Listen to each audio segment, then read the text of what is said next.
isang tinig ng liwanag.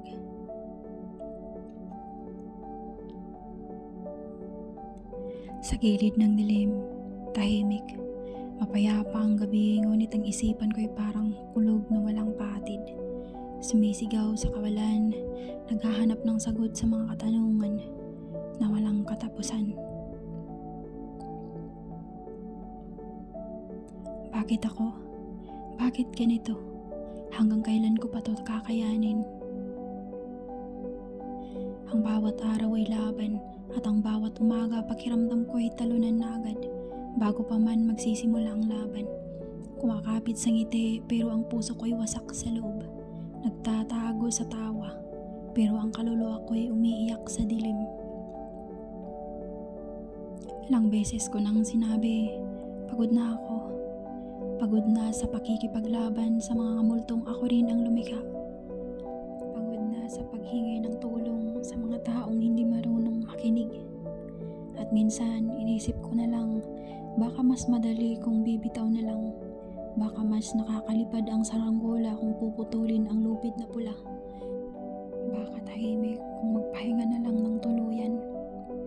Baka sa wakas, mararamdaman ko ang kapayapaan na matagal ko nang gustong makamtan.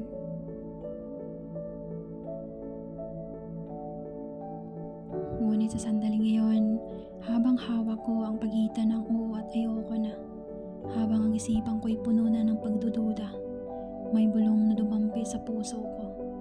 Mahina pero totoo, mainit pero payapa.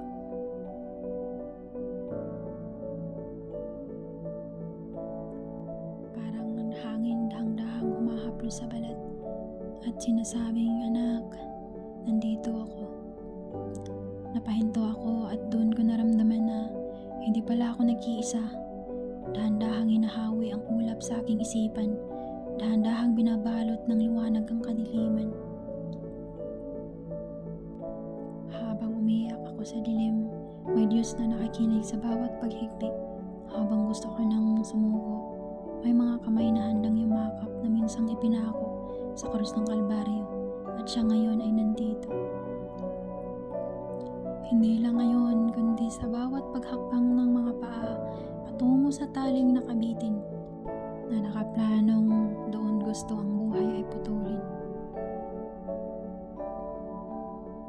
Habang akala ko tapos na ang lahat, may pusong patuloy na nagmamahal.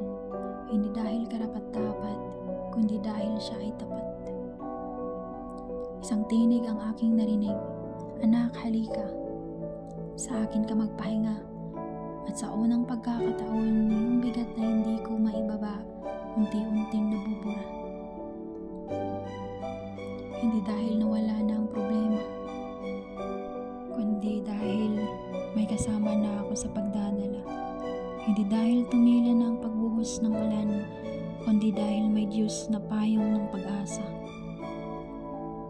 Naalala ko, kahit ang pinakamadilim na gabi ay tinalo ng isang sinag ng liwanag, at ang liwanag na iyon ay siya mismo, ang Panginoon na kailanman ay hindi bumitaw.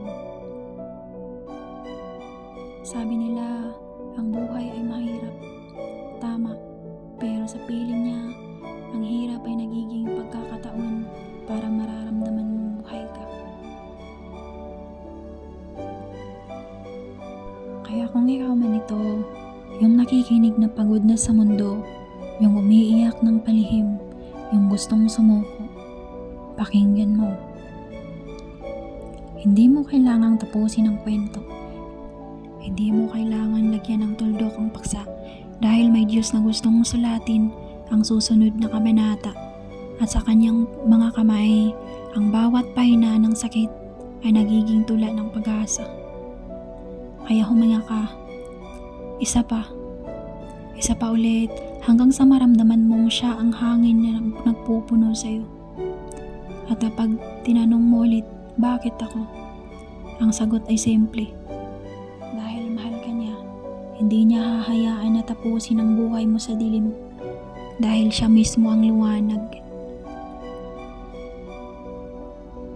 Kaya huwag kang bibitaw, kahit mahina, kahit luhaan, kumapit ka. Dahil sa dulo ng lahat ng ito, may kamay na sasalubong sa'yo, may yakap na magpapahinga sa'yo, at may tinig na magsasabing, "Anak, tahan na. Ako ang iyong kapayapaan. Ako ang iyong liwanag. At higit sa lahat, ako ang iyong nagbibigay buhay." Kaya Panginoon, salamat. Salamat natagpuan mo ako. Salamat dahil natagpuan mo ang nawawalang karnero.